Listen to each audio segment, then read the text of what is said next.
10-year-old Joel was brutally attacked in his own bed, sustaining 13 severe wounds. This happened while his mother was in the next room. The stunned woman insisted she had no idea who could have harmed her son. Or did she? As the investigation unfolded, she became the prime suspect. Stay tuned until the end of this video because there will be plenty to discuss.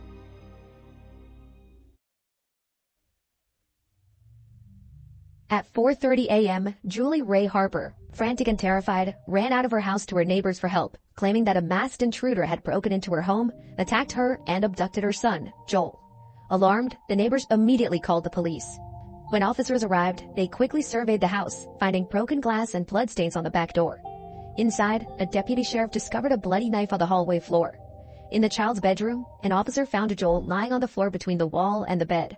Joel was still alive, prompting the officer to call for an ambulance right away. He had sustained more than 10 deep wounds, critically injuring vital organs. The cuts on his hands indicated that Joel had been conscious and fought fiercely against the attacker. The scene was truly heartbreaking. The ambulance arrived within minutes, but it was already too late. The crime was so horrific that every officer at the scene was left in disbelief. But no one felt the impact more than Joel's mother, Julie. Joel Kirkpatrick, her only child and her entire world. She adored him and considered him the most precious gift from heaven. In an instant, he was taken from her. Detectives immediately set to work, determined to bring the perpetrator to justice and ensure they received the maximum penalty. Julie recounted that she had been asleep in her bed when around 4 a.m. she was awakened by her son's screams. Initially, she thought Joel was having a nightmare. She got up and went to his room, but as she approached, the door suddenly flew open and a masked man burst out. A struggle ensued, and Julie was knocked to the ground. Desperate to stop the intruder, she grabbed his leg with both hands. Despite her efforts, the attacker dragged her down the carpeted hallway, occasionally stopping to strike her head. The intruder made his way to the garage and tried to open the back door, but it was locked. In a desperate attempt to escape, he smashed the glass. With Julie still clinging to his leg, he managed to get outside. Turning to face her, he delivered one final blow before fleeing. Under the streetlights, Julie caught a glimpse of his profile. She described the attacker as short, slender, dark-haired, and wearing dark pants, possibly a teenager. Despite Julie's detailed description of the attacker, detectives struggled to find anyone who matched the profile, leading them to suspect that the perpetrator might have been from another town. In a small community with a population of less than 5,000, a local suspect would have been quickly identified. Sheriffs in such towns rarely dealt with fatal cases, often encountering them only once or twice in their careers. As Julie Rea-Harper recovered in the hospital from her injuries, detectives worked tirelessly to find the killer. Rumors began circulating throughout the town, and nearly every passerby was considered a potential suspect. The first group to draw the detectives' attention was a group of high school seniors known for causing trouble. These young men frequently roamed the outskirts, instigating conflicts with residents and hosting wild parties involving illegal substances. One member of this unruly group particularly caught the detective's eye when he claimed that he and his friends had broken into the house where Joel Kirkpatrick was found.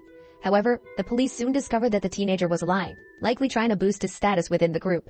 Once again, the investigators found themselves without a single solid lead.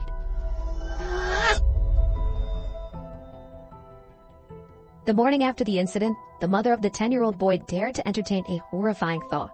What if the father of the child was responsible for the crime? Julie Rea-Harper had endured a tough divorce, after which both parents fought for custody of their only son. Could the court's decision in favor of the mother have driven the father to commit such a cold-blooded act? Detectives began to investigate this possibility. They found that the father had been far away on the day of the crime, with his new wife. His alibi was confirmed. This refocused the investigation on the mother of 10-year-old Joel, a possibility that shocked everyone. Moreover, the evidence collected at the crime scene suggested that the boy's mother could indeed be guilty of the crime. When the sheriff's deputies arrived at Julie's house, they recalled her mentioning a masked intruder. However, when she spoke to detectives just 20 minutes later, she didn't mention the mask at all. Moreover, her description of the attacker's face was so detailed that she could provide enough information for a sketch artist to draw the criminal. Was it possible that the attacker had lost the mask during the struggle? No, as no mask or anything similar that could have been used instead was found at the house. Secondly, before leaving for the hospital, Julie suddenly asked whether a knife had been found. She had not mentioned anything about a knife before, and she was unaware that Joel had been attacked with one. Julie didn't even know Joel was in the house. She only found out in the hospital. Additionally, there's a curious third point. Why did Julie assume her son had disappeared with the criminal? According to her own account, she hadn't entered the boy's room and was attacked outside a store. There were clear inconsistencies in Julie's story that raised suspicions. When local residents learned of the horrifying possibility that Joel's own mother could have attacked him, it shocked everyone, dividing public opinion. The police suspected that Julie had her own reasons for preventing her son from living with his father and thus decided to attack him. Local authorities alleged that Julie Ray staged the presence of a third person in her home. Despite Julie's insistence that the house's doors were closed, there were no signs of forced entry on the locks, doors, or windows. Additionally, the back door's glass was broken from the inside, with a drop of Joel's blood on it, which did not provide any information about the intruder. Furthermore, Julie's account of the struggle with the strangers seemed questionable to the police. While the carpet in the hallway did show signs of disturbance and had 2 folds, as Julie described from dragging herself, the rest of the hallway remained orderly. A vase of flowers on the table remained upright, and the pictures on the walls were not disturbed, torn, or broken. Everything in the house was in order except for Joel's bedroom and the hallway. Another strange detail was that the intruder did not bring his own weapon.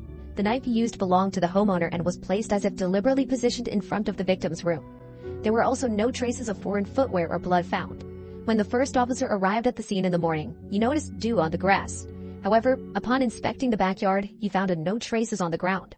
Julie Rea-Harper's injuries from the struggle appeared to be minor scratches and bruises, leading the police to consider the possibility that she had inflicted them on herself. The level of detail she knew about each scratch on her body struck investigators as unusual for someone in her situation to pay such close attention to their body. Furthermore, 3 foreign blood droplets were found on her clothing, identified through genetic testing as belonging to Joel Kirkpatrick. When questioned about how her son's blood came to be on her clothes, she was unable to provide an explanation, suggesting only that she may have been splattered during the struggle with the intruder. These unusual circumstances further supported the theory that the mother could have been responsible for this horrific crime.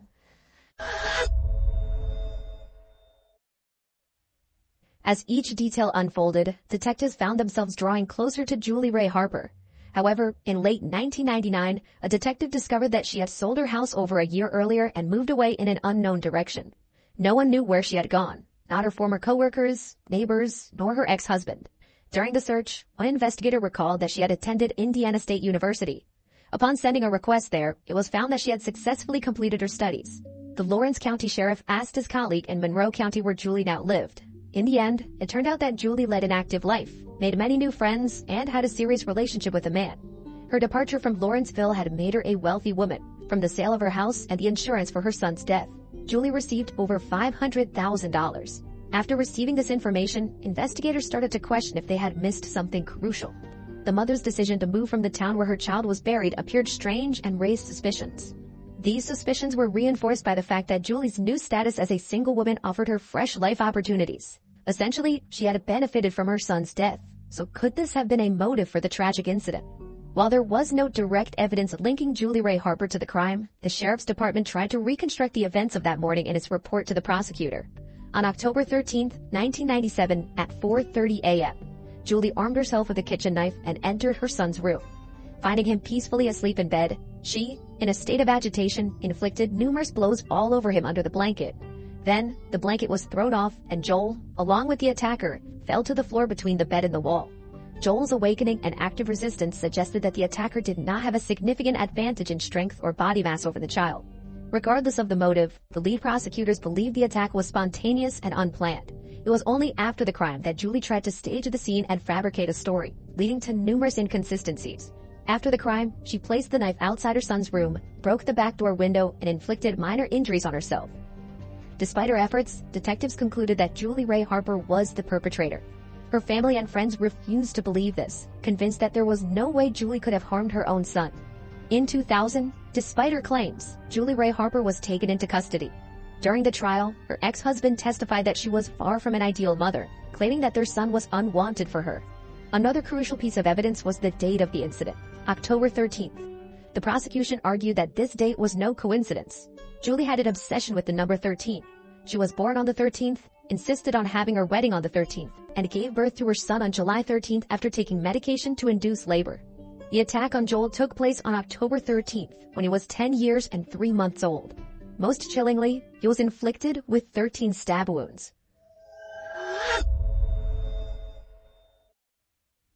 On March 19, 2002, the court found Julie Rea-Harper guilty of the charges against her and sentenced her to 65 years in prison, which in Illinois is equivalent to a life sentence. I have a lot of support. I have a lot of people who know me and love me. Prosecutors were confident they had convicted the right person, but Julie's family and friends believed they were witnessing a severe miscarriage of justice. They felt that not only had Julie been wrongfully convicted, but that the real criminal was still at large, capable of committing another terrible crime. Julie, despite the verdict, adamantly denied her guilt, insisting that an unknown masked intruder had committed the crime. I'm not gonna lie to say I did something I didn't, and I most certainly am not gonna disrespect the integrity of Joel's life and my life, and what we are, here we are. If Julie's claims were true, she was enduring a real-life nightmare. It seemed the case was resolved, with the criminal caught and imprisoned, but this was only the beginning.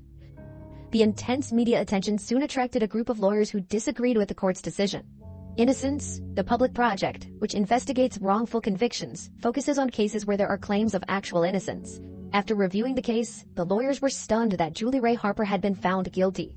They examined all possible angles that had never been fully explored, and their efforts yielded results. The next day, a new witness came forward to the sheriff's office. Since the case was already closed, the sheriff initially showed little interest.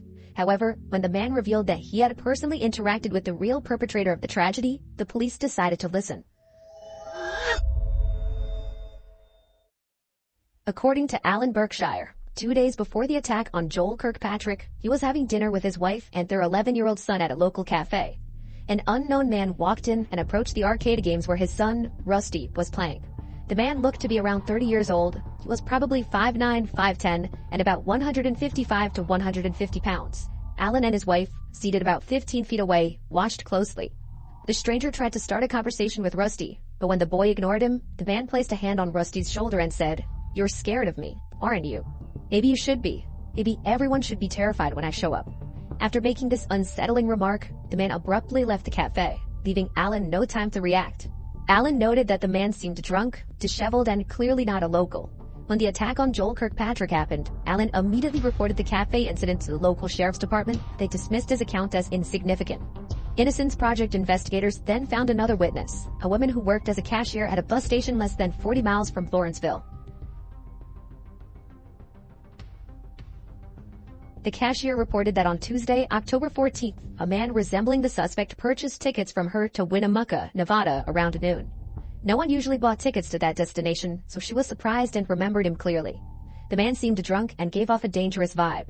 After he bought the ticket and left, the cashier immediately informed the local sheriff about the suspicious buyer.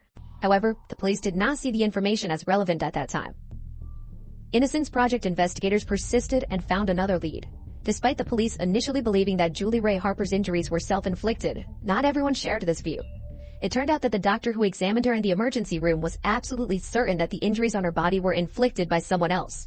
Surprisingly, the police did not find it important to speak with the doctor and consider his professional opinion.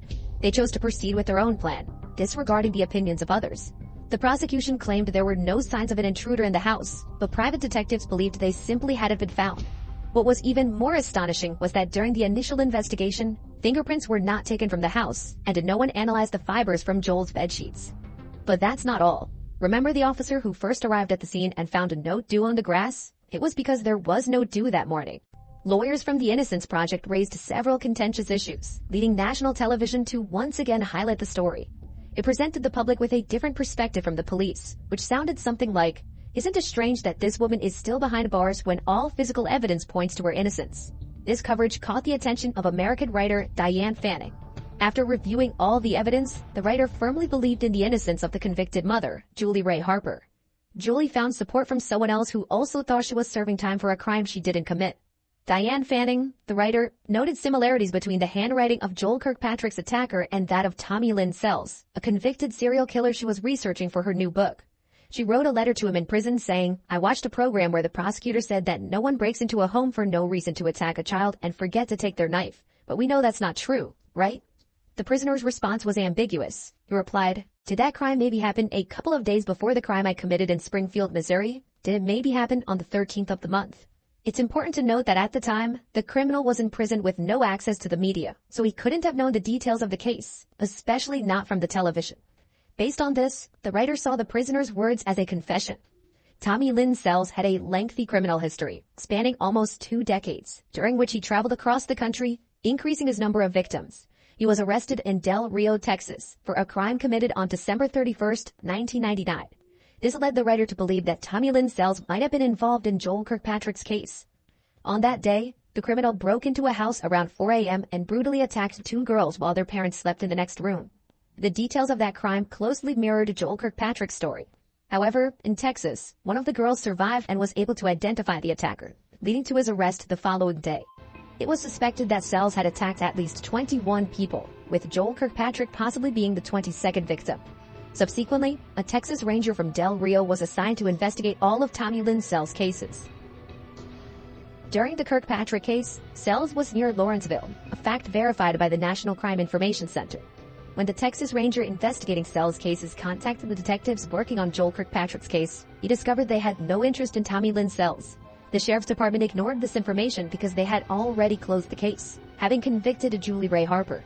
Diane Fanning also noted that the investigators showed no interest in speaking with her, and they dismissed all the new information she provided. However, the writer had something the police were unaware of: her book, the release of which became a sudden sensation. Supporters of Julie began demanding a new trial with unbiased jurors who would consider the latest evidence.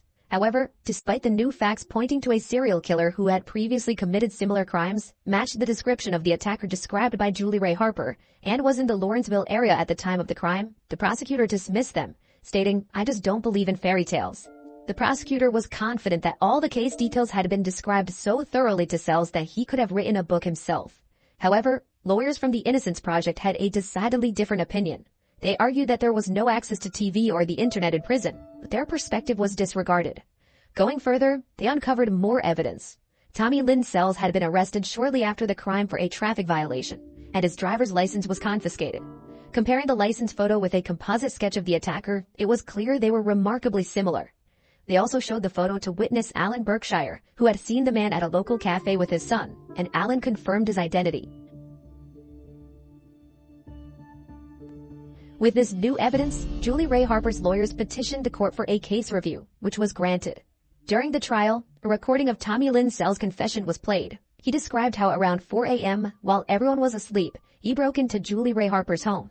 Entering through the unlocked kitchen door, he took a knife and headed to Joel's room, where he attacked him. He then struggled with Julie while trying to flee the scene. The sequence of events matched exactly what Julie had previously described. After the crime, Sells hitchhiked to the bus station and bought a ticket to Winnemucca, where he was living at the time. He claimed the attack was in retaliation for a conflict he had with the homeowner at a local store the day before. However, the prosecution began to question the truthfulness of his statements. Initially, suspicions arose regarding the motive, as there was no evidence of a conflict between the perpetrator and the homeowner. Julie Rea had not mentioned this incident in the 5 years prior, despite being questioned about it multiple times. It wasn't until 2002, after being contacted by writer Diane Fanning, that Julie suddenly remembered this conflict. There were also doubts about Sells entering the house through supposedly unlocked kitchen doors. Julie had repeatedly testified that on the evening of October 12, 1997, she personally checked all the windows and doors. However, after her interaction with the writer, Julie's testimonies underwent some corrections. On Wednesday morning, the court revisited Julie Rea-Harper's guilt, and when the word innocent was uttered, she screamed and collapsed unconscious. "We are tremendously gratified by the result. This has been a nightmare that nobody should have to live through." Despite the jury's verdict, the prosecution remains convinced that Julie's hands will forever be stained with the blood of her own son. She got away with murder? We'll never know why she did it. I'll be convinced that she did it. Because the evidence, in my opinion, the evidence showed it. One jury got it right, one got it wrong. On April 3, 2014, at the Texas State Penitentiary in Huntsville, Tommy Lynn Sells' sentence was executed. After serving 4 years in prison, Julie Rea-Harper received compensation of $87,050 from the state and currently resides in Tennessee, where her parents live.